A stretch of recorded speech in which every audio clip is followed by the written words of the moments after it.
بسم اللہ الرحمن الرحیم، السلام علیکم۔ Welcome to animal success YouTube channel. Viewers, میں ہوں رانا زین العابدین اور لوکیشن ہے جی ڈسٹرکٹ وہاڑی۔ آج کی ویڈیو میں ہم خریداری کے حوالے سے بات کریں گے، کیونکہ خریداری جو ہے یہ ایک بڑا اہم مرحلہ ہوتا ہے فارمنگ کے اندر۔ اگر اس کے اندر جو ہے تھوڑی سی مسٹیک ہو جائے، تھوڑی سی غلطی ہو جائے تو یہ سمجھے کہ ہم نے نقصان کی بنیاد رکھ دی، نقصان ہمارا مقدر بن گیا اگر خریداری ہم سے ٹھیک نہ ہو۔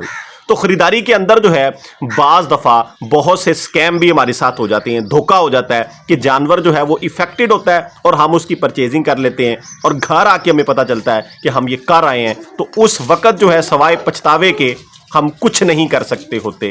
یہ چیزیں خاص طور پہ نئے فارمر کے لیے انتہائی اہمیت کی حامل ہے، تو جو بگنرز ہیں وہ ضروری طور پر لازمی طور پر اس ویڈیو کو ضرور دیکھیے گا۔ میں 2 سے 3 ایسی باتیں آپ کے سامنے رکھوں گا جو کہ میرے ایریے کے اندر میری آبزرویشن میں لوگوں کے ساتھ ہوئی ہیں اور وہ بعد میں پچھتائے ہیں۔ سب سے پہلی چیز تو میں اپنی ہی آپ کے سامنے رکھ دیتا ہوں کہ جب میں بگنر تھا، میں آپ کی جگہ پہ تھا، میں سٹارٹ کر رہا تھا، تو میں نے منڈی سے بکری پرچیز کی اور وہ بکری جو ہے وہاں پہ اچھی بھلی صحت مند تھی، چل پھر رہی تھی، پیچھے اس کے بچہ تھا بڑا خوبصورت قسم کا۔ میں نے جو ہے اس کو خرید کر لیا، اس کو خرید لیا، خرید کے میں گھر لے آیا۔ وہ بکری بیٹھ گئی تو اٹھنے کے قابل بھی نہیں تھی، اتنی افیکٹڈ تھی۔ یہ کہہ لیں کہ وہ سارے کا سارا جو ہے میرا سرمایہ، میری انویسٹمنٹ جو بکری کے اوپر لگی وہ ضائع ہوئی۔ میں نے اس کے اوپر خرچہ بھی کیا دوائیوں کی مد میں، اس کے باوجود بھی وہ جانور نہ ہو سکی۔ تو یہ صورتحال ہوتی ہے منڈیوں کے اندر۔ آپ کو بڑی احتیاط کے ساتھ، بڑی کھلی آنکھوں کے ساتھ، بڑے ایکسپیرینس کے ساتھ جو ہے پرچیزنگ کرنی پڑتی ہے، ادروائز دھوکہ اگر آپ کے ساتھ ہو گیا تو نقصان ہوگا۔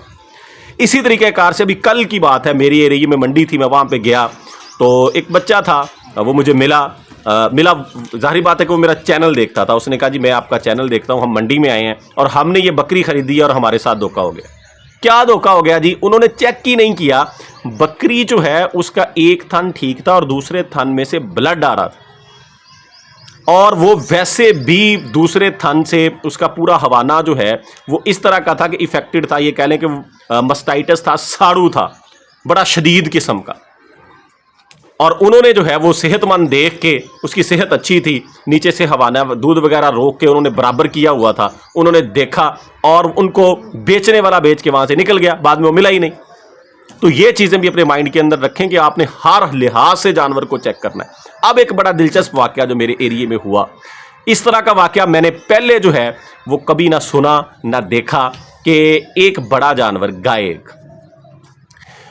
ایک گھر میں پیدا ہوئی، وہاں پہ وہ جوان ہوئی، بڑی ہوئی، 3 دفعہ اس نے ڈیلیور کیا، 3 دفعہ بچے پیدا کیے۔ اس کی جو پہلی دفعہ کی بچڑی ہے وہ اب ڈیلیور کرنے کے لیے تیار ہے، یعنی پوری وہ گائے بن چکی ہے۔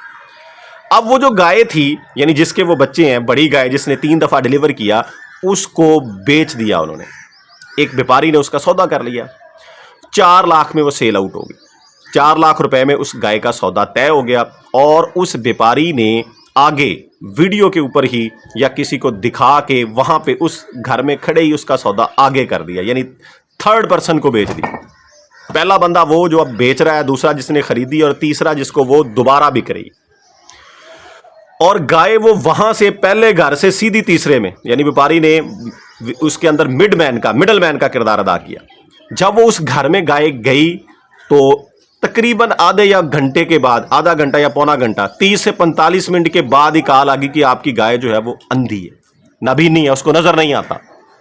تو یہ سارے جو ہیں وہ چونک گئے کہ یہ کیا ہوا، کہ جس جگہ پہ وہ رہ رہی تھی ان کو بالکل نہیں پتا تھا۔ یہ نہیں ہے کہ اسکیم ہوا، دھوکہ ہوا، وہ اس ڈیرے پہ جس میں وہ رہ رہی تھی وہاں پہ وہ چارہ بھی کھا رہی تھی، پانی کی ان کے جو ہے وہ ڈگ سے بنے ہوئے تھے، وہاں پہ جا کے وہ پانی بھی پیتی تھی، خود جاتی تھی، اور اس کو اتنا بھی پتا ہوتا تھا کہ پانی کا لیول کدھر ہے، یعنی بعض دفعہ پانی نیچے بھی ہوتا تھا، اوپر بھی ہوتا تھا۔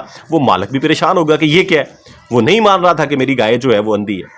پھر جو ہے فیصلہ یہ کیا گیا کہ 2-4 بندے جائیں گے، وہاں پہ جا کے اس کو جج کریں گے۔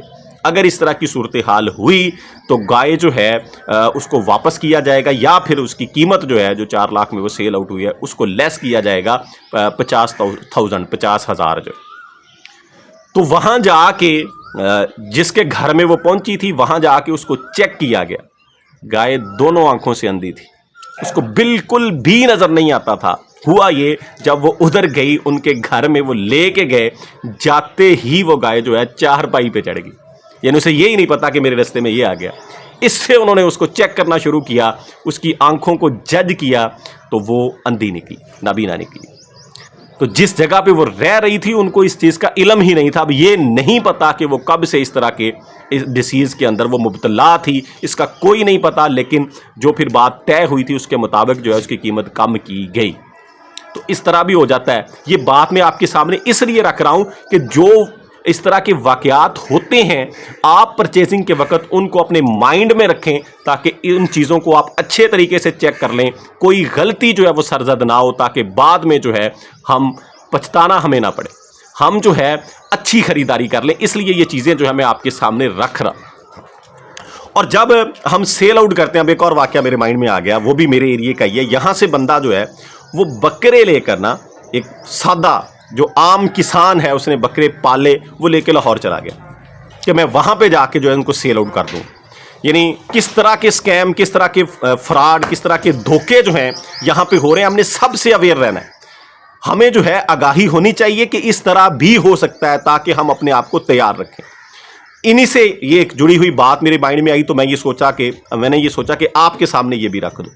لاہور جا کے نا وہ بندہ جو ہے اس کے ساتھ ایک اور بھی تھا، یعنی دو بندے جو ہے مل کے وہ چلے گئے۔ کچھ بکرے انہوں نے سیل آؤٹ کر لیے، جو بکرا ان کے پاس موجود تھا ایک بکرا جو ہے وہ ان کے ساتھ دھوکا ہوا یہ کہ کچھ ینگ مین، کچھ کہہ لیں کہ بچے کہہ لیں، یا 15-16 سال کے جو نوجوان ہیں وہ ان کے پاس آئے۔ انہوں نے ان کو پانی شانی پلایا، پھر تھوڑی دیر کے بعد چائے لے کے آ گئے، یعنی چائے کا تھرمس جو ہے وہ ان کے پاس لے کے آئے گئے، ان کو چائے پلائی اور ساتھ یہ کہا کہ ہم نے بکرا خریدنا ہے اور گھر والوں کو دکھانا ہے، وہ سامنے ہمارا گھر ہے جس جگہ پہ وہ بیچنے والے بیٹھے ہوئے تھے۔ تو بابا جی نے ان کو بکرا دے دیا، وہ جو آدمی گئے تھے کہ جائیں آپ دکھائیں تھرمس، وہ وہاں پہ وہ کہتے کہ آپ چائے پئیں، ہم ابھی دکھا کے آتے ہیں۔ تو وہ تو دھوکے باز تھے، انہوں نے تو ان کو اعتماد میں لیا اور لینے کے بعد وہاں سے وہ کک آف کر کے نکل گئے، واپس ہی نہیں آئے۔ اور ساتھ ایک جوک بھی ہوا کہ وہ جو بندہ اس بابا جی کے ساتھ تھا اس نے کہا کہ ہمارے ساتھ دھوکا ہو گیا، آپ کا بکرا جو ہے وہ لے گئے ہیں۔ تو بابا جی آگے سے کہتے ہیں کہ تھرمس تو ادھر پڑا، یہ تو لینے آئیں گے۔ تو سادہ انسان تھے، انہوں نے یہ بات کر دی۔ اب تھرمس وہ تو آپ کو اعتماد میں لینے کے لیے یہاں پہ رکھ کے گئے ہیں، انہوں نے کیا آنا تھا، وہ نہیں آئے جی، یہ دھوکا ہو گیا۔ تو آپ جو ہے اگر باہر کہیں پہ بھی جاتے ہیں، اس بات سے ہم یہ کنکلوژن نکال لیں کہ جس بندے کو ہم جانتے نہیں ہیں اس کے اوپر کبھی بھی اعتماد نہ کریں، کبھی بھی اعتماد نہ کریں، ٹرسٹ نہ کریں۔ وہ جتنا مرضی آپ کا ہمدرد بن رہا ہو، وہ ایٹ دی اینڈ جو ہے کسی بھی صورت میں آپ کے ساتھ سکیم کر سکتا ہے، فراڈ کر سکتا ہے، آپ کو دھوکہ دے سکتا ہے، آپ کو نقصان پہنچا سکتا ہے۔ بی اویئر، آپ نے مکمل طور پر اپنی ساری دماغ کی آنکھیں اور یہ جو فزیکل آنکھیں ان کو کھلا رکھنا ہے اور تیار رہنا ہے کہ ہر بندہ جو ہے وہ مجھے نقصان پہنچانے کے لیے پھر رہا ہے، میں نے بچنا ہے۔ تو جانور کی خریداری پہ واپس آتا ہوں کہ خریداری کے وقت جو ہے آپ نے لازمی طور پر جانور کو چلا کے بھی دیکھنا ہے، جانور کے سر پہ مار کے بھی دیکھنا ہے کہ اس کو مائنڈ کا کوئی ایشو تو نہیں ہے، دماغ کا کوئی ایشو تو نہیں ہے، گھیڑا وغیرہ تو نہیں ہے۔ آپ اس کو ماریں 2-4 دفعہ، اس کو کھلا چھوڑیں، اس کو چارہ کھلا کے دیکھیں، اس کو بٹھا کے دیکھیں، اٹھا کے دیکھیں، تھن ہوانے کو اچھے طریقے سے چیک کریں، آنکھوں کو چیک کریں، آنکھوں کے سامنے آپ اس کے اس طرح سے ہاتھ کو ہلائیں گے نا، تو اگر تو وہ ٹھیک ہیں تو وہ جو پلکیں جو ہیں ان کو جھپکے گا، یعنی آنکھوں کو کھولے گا، بند کرے گا، یہ چیز بھی لازمی طور پہ جانور کی چیک کر لیں۔ اور ہوانا جو ہے کم سے کم دونوں تھنوں سے کوئی 2-4 دفعہ دودھ نکال کے لازمی طور پہ چیک کریں۔ بعض دفعہ یہ ہوتا ہے کہ سٹارٹ میں ایک دفعہ صحیح نکل آتا ہے، اس کے بعد بلڈ شروع ہو جاتا ہے، یا پھر کیونکہ انہوں نے اکثر جو بیپاری ہوتے ہیں دودھ انہوں نے روکا ہوا ہوتا ہے، وہ چھدیاں سے شروع ہو جاتی ہیں۔ اگر اس طرح کی صورتحال ہو پھر بھی آپ کا جانور جو ہے وہ مسٹائٹس میں جا چکا ہے، ساڑو میں جا چکا ہے، اس طرح کے جانور کی خریداری بھی نہ کریں۔ بہرحال ویڈیو کا پرپز یہ تھا کہ جس طرح کے اسکیم اب مارکیٹ میں ہو رہے ہیں وہ آپ کے ساتھ جو ہے میں شیئر کر دوں، تاکہ آپ جو ہے احتیاط کریں منڈیوں کے اندر، تو خاص طور پہ کیونکہ وہاں پہ اکثر وہ بندے ہوتے ہیں جن کو ہم جانتے ہی نہیں ہیں، اور جنہوں نے اس طرح کا کام کرنا ہوتا ہے وہ آپ کے ساتھ جانور کا سودا کر کے آپ کو جانور دے کے پھر وہاں پہ نظر بھی نہیں آتے، وہ نکل جاتے ہیں۔ یہ نہ سمجھیے کہ ابھی تو منڈی کے اندر ہی ہم، وہ فوری طور پہ نکل جاتے ہیں کیونکہ ان کو پتہ ہوتا ہے کہ ہم یہ فراڈ کر چکے ہیں، وہ بعد میں آپ کے ہاتھ نہیں آتے ہیں۔ تو لہٰذا ان چیزوں کا ضرور خیال کیجیے گا. دعا ہے کہ اللہ تعالیٰ جو ہے تمام فارمرز کو اس طرح کے فراڈیوں سے، دھوکہ بازوں سے بچائے. دعاؤں میں یاد رکھیے گا. فی امان اللہ. اللہ حافظ.